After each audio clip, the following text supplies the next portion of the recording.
Hoy toca hablar de un clásico noventero olvidado que en su día fue uno de los mayores reclamos para la extinta plataforma 3DO, pero que en donde de verdad brilló fue en su posterior conversión para PC y compatibles. Y este juego no es otro más que el curiosísimo Killing Time. No os lo perdáis, porque hablaremos de las diferencias entre ambas versiones y de cómo mezcló el espíritu de los juegos en primera persona con las videoaventuras e inclusive con los dungeon crawlers de su época.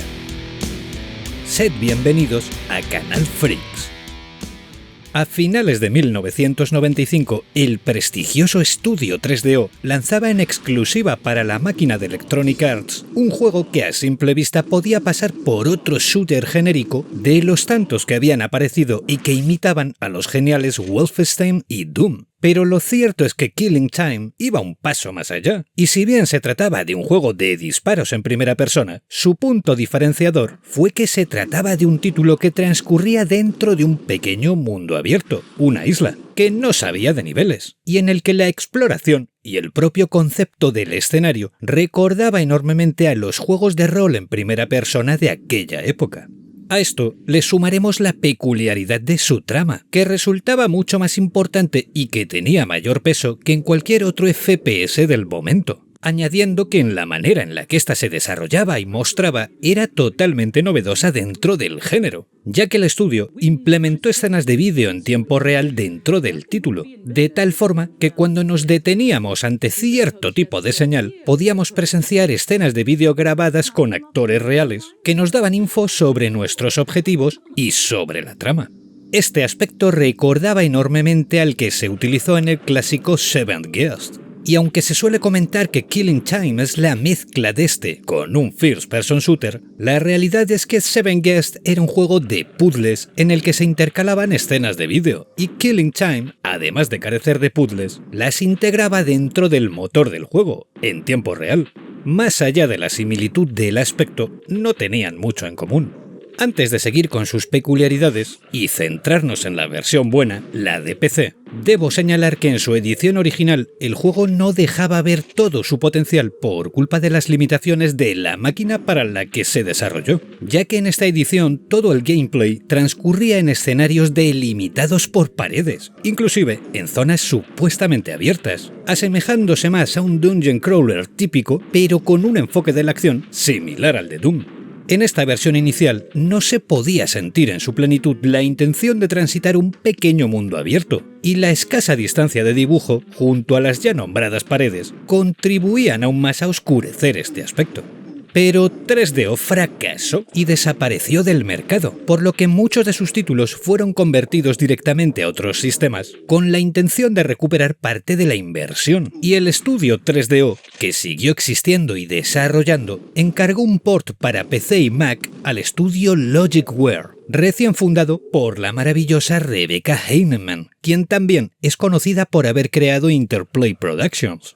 Cuando el equipo de Logicware probó el juego original y pudo acceder al material de desarrollo, rápidamente se dieron cuenta de que podían eliminar las delimitaciones técnicas del juego original, aumentar el tamaño del mapeado, mejorar temas relacionados con la resolución, las texturas y la distancia de dibujo, y de paso mejorar el sistema de apuntado y aumentar la tasa de frames. Tanto se implicaron en mejorar el juego y no conformarse con un simple port, que el Killing Time que desarrollaron parecía otro juego completamente distinto. Y si bien respetaba el guión y la idea original, así como su estética, crearon una versión que estaba a otro nivel y que en realidad representaba mucho mejor la idea inicial que tuvieron en Studio 3DO. En esta versión se cambiaron algunos de los sprites de los enemigos, en algunos casos porque la resolución de los originales era demasiado baja, algunas texturas de los escenarios y el diseño de algunos elementos, como árboles, rocas o similares. Y como único punto a criticar, se implementaron las escenas de vídeo in-game en una resolución menor a la empleada en la máquina de Electronic Arts, por motivos que tenían que ver con restricciones insalvables con el engine empleado para la conversión. También se potenció en cierto grado el uso del sonido del original, que ya contaba con una banda sonora bastante buena y con unos efectos muy dignos. Sabiendo ya esto y dejando en claro que por muy mítica que sea considerada la versión de 3DO, la buena y la que merece la pena probar es la de PC, centrémonos en la trama y en el gameplay.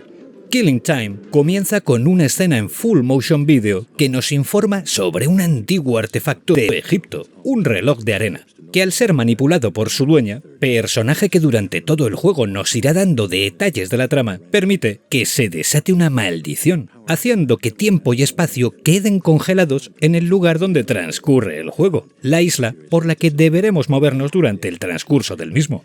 Nosotros, dando vida a un investigador que llega al lugar y que tiene un encuentro con el espíritu de la mujer antes señalada, deberemos encontrar una serie de orbes esparcidos por la isla y llevarlos a la mansión principal para poder destruir el reloj de arena y acabar con la maldición. Esta odisea comenzará en el muelle de la isla y nos llevará por jardines, cuevas y diferentes edificios del lugar, junto a una enorme mansión con sótanos y varias plantas. Por el camino, el cual podremos recorrer a nuestro antojo, ya que se trata de un mapa abierto donde solo algunas zonas concretas serán inaccesibles hasta que encontremos algunos ítems determinados, deberemos enfrentarnos a zombies, insectos mutantes, cazadores venidos del Averno y algunos enemigos algo más extraños y pintorescos, como payasos o espíritus. Para hacerles frente contaremos con escopetas, ametralladoras, pistolas y similares, y nuestra aventura se desarrollará a efectos prácticos como cualquier otro juego de disparos de la época, con la salvedad de ese entorno libre y de no existir niveles al uso.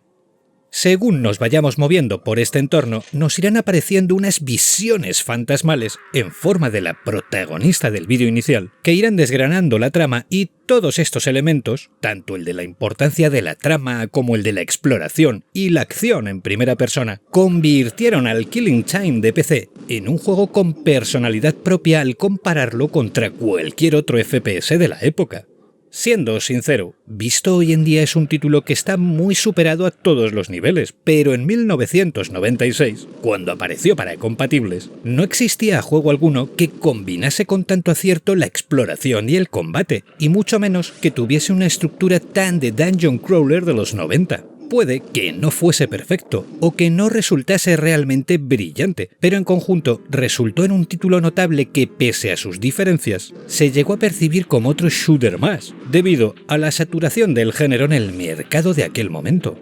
Hoy en día se trata de un juego difícil de conseguir por cauces legales, ya que por motivos que no han sido aclarados, pero que supongo que tendrán que ver con los derechos del mismo, ha sido retirado de GOG.com, de la plataforma Zoom y de Steam, por lo que actualmente no existe un medio para hacerse con él de forma legal.